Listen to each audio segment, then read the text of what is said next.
Hello everybody, I'm Brainy Diode and I am back with another episode of Nier Automata.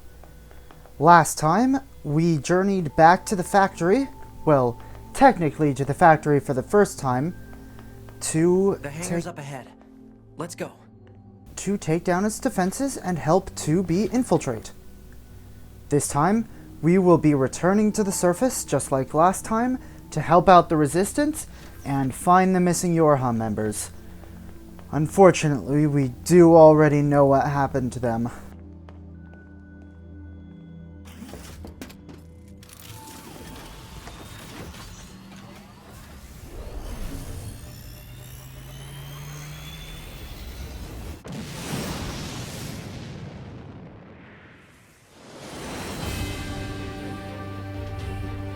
Hey, 2B, why do you think they sent a combat model like you to a recon job? If all they want is intel, we scanner models are built for that kind of thing. Orders are orders. Alright, alright. This time, though, it'll be a little bit different because we are playing as 9S. Even though, to be frank, the shooter segment is going to be mostly the same. Once we get down to the surface, though, we'll have a little bit of new gameplay content. Julie, you're going to have some new weaponry installed from here on out. I'll put up instructions for you. Make sure to commit them to memory. Roger.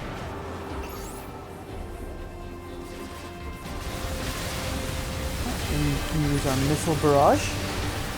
Just as good as last time. Although it looks like I might not be as good as last time.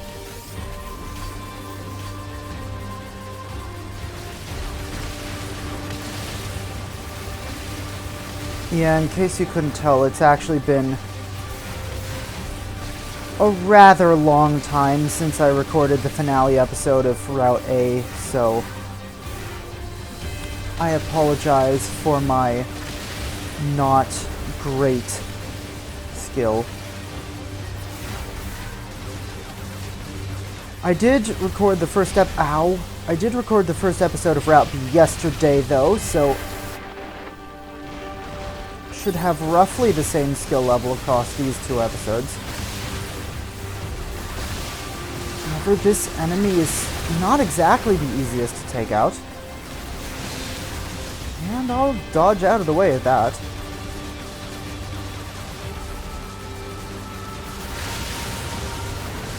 There we go.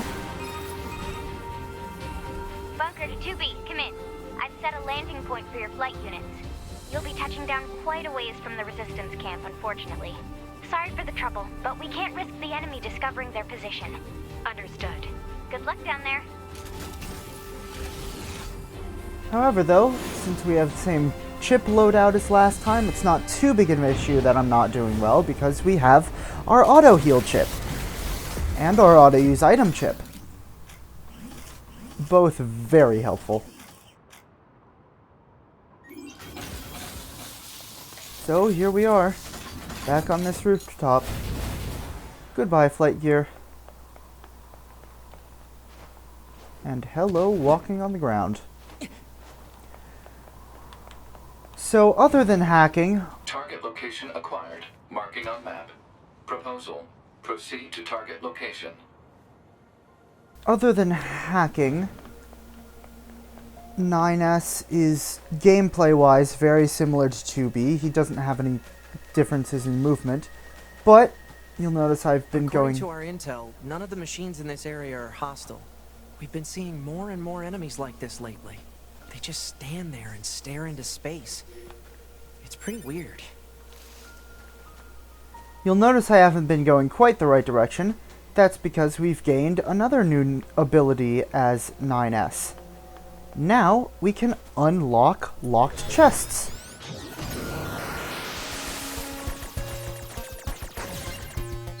So now that chest that's been bothering us this whole time, we can finally get what was inside it.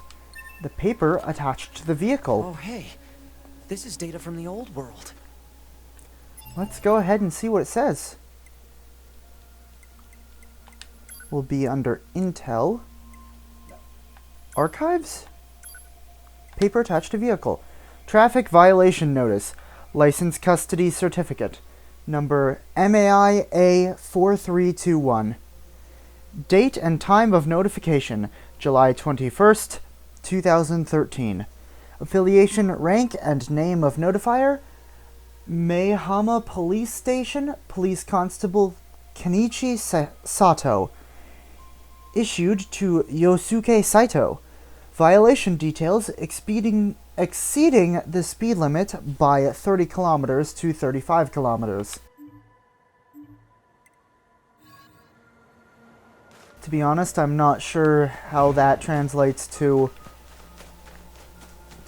miles per hour, since if you can't tell by my voice, or knowing me personally, as most of my subscribers do, I am a dirty American, and therefore use the English system for a lot of situations, or the Imperial system, if you prefer to call it that. I do know that the metric system is better. I do believe that the metric system is better, and we should be using it, but as far as driving goes, I have been trained with the Imperial system, because that's what we have here in the United States. So, I don't know exactly how that translates to kilometers per hour, but I know that you probably wouldn't be ticketed for driving 5 miles over the speed limit in miles per hour. So this is the resistance camp, huh? We should probably go talk to their leader first thing. either the difference is more drastic under the metric system, or the police in Japan are a lot more strict. I have just revealed myself as an uneducated buffoon, haven't I? Well, let's go ahead and talk to Anemone. You're... number 2. You know about 2B? Yes, well, the bunker told me to expect you. My name is Anemone. I'm the leader of the android resistance that controls most of this territory. You must be the new scouts we heard about. Well, I'm sure my people will have plenty of information for you. Please feel free to ask them anything you like.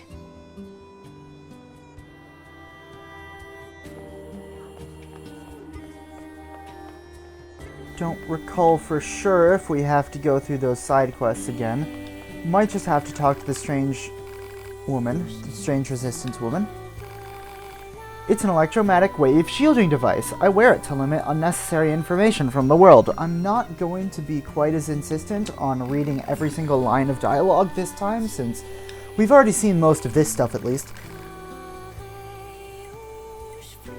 All of this stuff we went through last time. It was fun talking to you. Come back anytime. We just might. Alright, looks like it does want us to complete these 2 side quests, so let's talk to the weapons trader. You must be with Yorha. I deal with weapons if you're interested in that kind of thing. What kind of weapons? Do I want to skip through this stuff? I'll let it play for the most part. I might go a bit fast though. Alright, did we actually get... Oh yeah, we have to look at this. That looks busted, alright. You know it. And as I bet you can tell, I'm no good at that sort of delicate repair. You know what? I'm curious. Let's see what happens if we deny him. If I can't get that service device repaired, I won't be long for this line of work. Well, the quest marker is still on our map. What happens if we go over and say no to this guy? Welcome, welcome! It's always great to get new customers. Use some kind of supply trader for the resistance. Once again, yes, that's why he's called supply trader. So then, to business. What can I get for you? Don't want to buy anything. Don't particularly want to buy anything right now. Do you sell any plug-in chips? Yada yada yada. I'd love to sell plug-in chips, but I don't have the necessary raw materials. Now, if I could get those raw materials, I have to talk about my leg and ask you to get the materials. More about the leg. Can't spare any materials for myself. Refuse to help. What happens? Hey, I get it. You're probably busy with the killing and whatnot. Maybe next time. If you've got the time, can you help me find some raw materials? Alright, looks like if we say no to both of them, they, do anything. We have to... We do have to do the side quests. Okay. Agree to help. Alright. Oh, thanks a million. This is where we can obtain the stuff. Okay, that's everything the supply trader asked for. We already have all the stuff from our first run. That's right. We kept our whole inventory. Man, these chores are a real pain in the butt, huh? The Resistance is a valuable ally to Yorha. By helping them, we also help ourselves. So no, I don't think they're a pain. Yeah. Yeah, 2B. I heard you the first time. Hey, you found the materials. That's great. Now I can start upgrading and crafting items for you. I imagine you could spare a few of these supplies to fix your leg? Yeah, no. Good old... Well, today is the day of revealing myself as an uneducated buffoon. I know the paradox had to do with a Greek philosopher and a ship, but I cannot remember who that ship belonged to.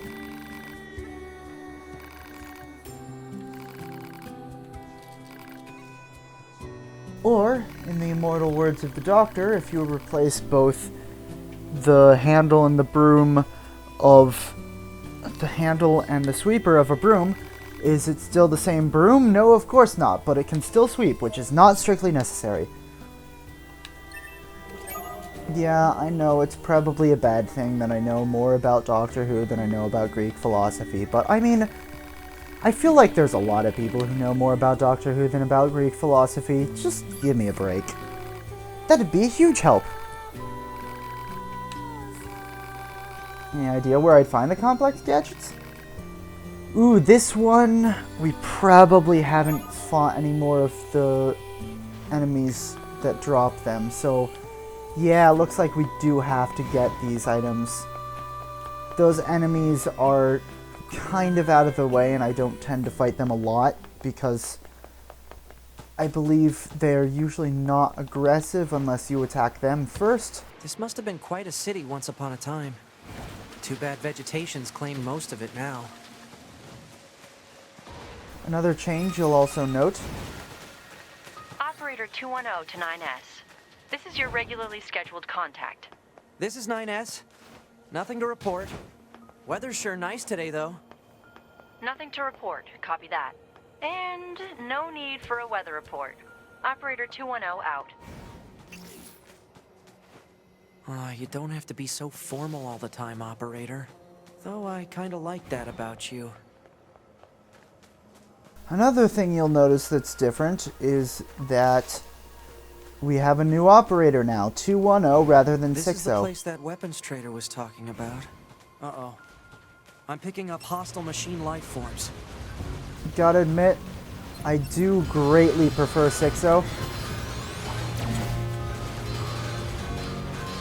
And here we get our first taste of the new combat, if I can please finish hacking into this guy. Here we get our first taste of the new combat. These ones with, just like before, the black can be destroyed, the white can't. So if you've got these enemies that have white triangles in the front, but black squares in the back, you have to go behind them and destroy them. Also, when you're hacking, you're only able to take 3 hits, and if you take all those 3 hits, you'll be kicked out of the hacking minigame, have to start over again, and you will take some damage in the real world. Another thing about the hacking that I hadn't mentioned before is that if there are any of these red blocks, they will do damage to you if you touch them, so try not to touch them. A lot of basic enemies will be able to be taken down in 1 or 2 hacking attempts. Higher level enemies will obviously take more, as will bosses. In portions like this, it's going to take a little bit longer. You have to defeat multiple waves of enemies sometimes, and even multiple cores. But that configuration wasn't too tough. We were able to take him out without too much issue. And this machine is almost defeated. Something else to note? if you do manage to successfully complete hacking, the enemy will release an explosion that can potentially damage any other nearby enemies, which is pretty nice. Could do a little extra damage all in one fell swoop. Usually though, these kinds of enemies like to stay far enough apart that they won't be affected by each other. Makes sense, but makes it a bit more obnoxious for me. It hasn't been totally obvious so far, but as the game goes on, you'll notice that a lot of enemies fall into one of a small number of different patterns for how their hacking segments work. It can get a bit repetitive after a while, but there are enough different configurations that it doesn't get too horrible. Besides, can't expect the developers to come up with an enormous selection of hacking minigames.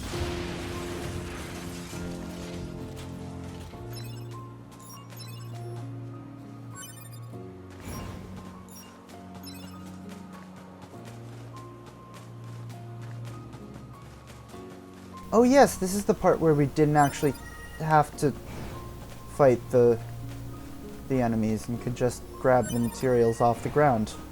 Right. I knew that. Alright, well we've got 3 of them. Still, it's not too big of an issue that we fought some enemies because I could show off our new gameplay. But That should be enough. what I was going to Let's mention get this back to the trader. a while ago and didn't because I was cut off by operator 610.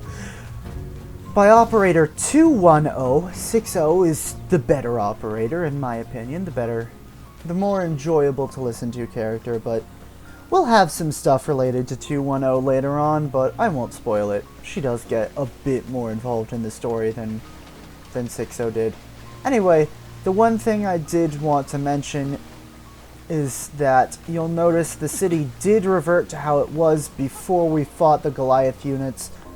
Time reverted when we started Route B, but soon enough we'll be fighting those Goliath units over again, and the city will go back to how we've gotten used to it as.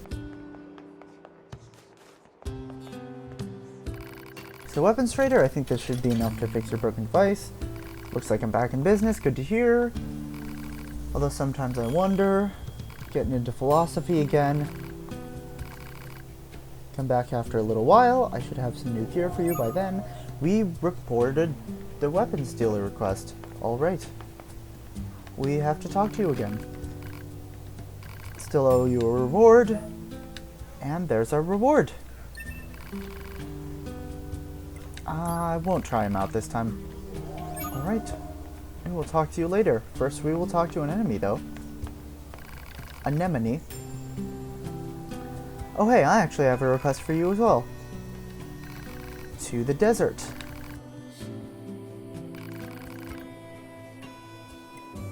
Yes, we do have to help you.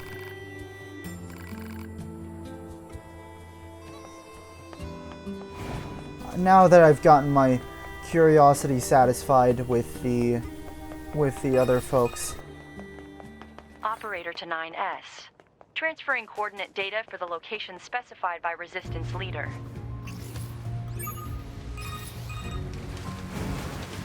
Nice, operator. You work fast. Mindless chatter drains energy, 9S. Please keep your comments reserved for mission-related topics. Yeah. Oh, come on, operator. That was mission-related. Learn to take a compliment, huh? Says the guy who can't take compliments. Can you go through this? No, you can't. There's a lot of invisible walls in the city, something I'm not too fond of, but what can you do? Looks like going that way was not the shortcut I imagined it would be, nor will that be, because we've got a big fence in the way that, once again, does not appear to be marked on the minimap. We've got some moose here. Don't want to fight these guys, they look pretty tough. that guy that we just passed would go down pretty easily, but we don't. Have we seen these things before? Enemy detected. Go. Show no mercy. Glory to the shaped light forms. Whoa. They're speaking. That is 2 Goliath units. I wonder what happens if we defeat these guys. This seems kind of interesting. A problem with the hacking. See, the very basic enemies, you'll just get situations like that. Situations where you've just got an unshielded core. And there is a demonstration of how machines can do damage to each other when they explode. See, I'm just demonstrating a lot of gameplay this time. Anyway, this seems almost like the start of a side quest. I don't think it is, but it'll be interesting to see where... You are not dying. Wow. Impressively resilient. Now that's a new attack that I don't remember Goliath units having in Route A. I know you'll see it a lot later on, but for now at least, I think it's a bit of a new one. So, like I said before, 9S does have a light attack. My goodness. This guy looks a little different. Yeah, this guy is very different. His level is quite deceiving. He's not going down like a level 25 enemy should.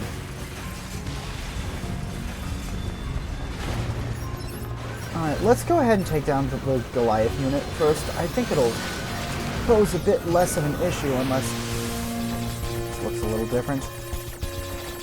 So if I remember correctly, it is only the actual enemies themselves that you have to defeat to break down the shields around a core. You don't have to destroy black boxes. Just the enemies. Alright. Yeah, these enemies look to be colored different. You can also get different hacking minigames for the same enemy, which is kind of nice. And you'll notice that a few of these hacking enemies are a bit different. There's another example of what happens when you fail to... I almost said when you fail to successfully hack an enemy, but that's what failing means after all. In this configuration, the more of the enemies you take out, the more sets of blocks will disappear. I am doing very poorly today.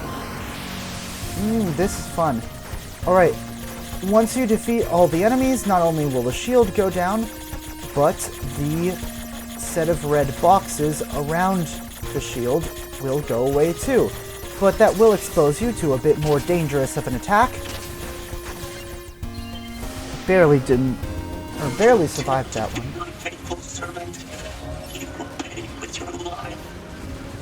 Yeah, you're a golden guy, aren't you? Kind of looks golden for a little bit, at least. What is your deal, sir? This is really interesting. I'm glad I stopped and did this. I have not seen this before.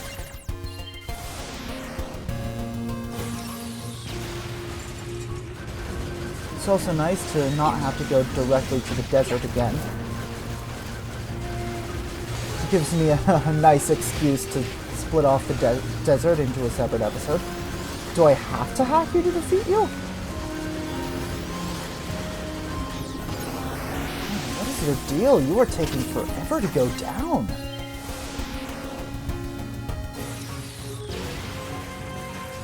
Do you even die?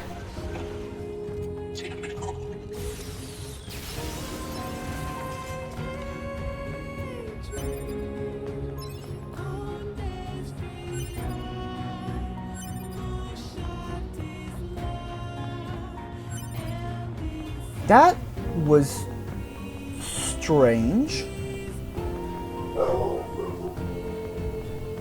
I'm going to go ahead and get to an access point and end off this episode because the dogs that I am dog sitting are barking at something, and I should go check what they are barking at.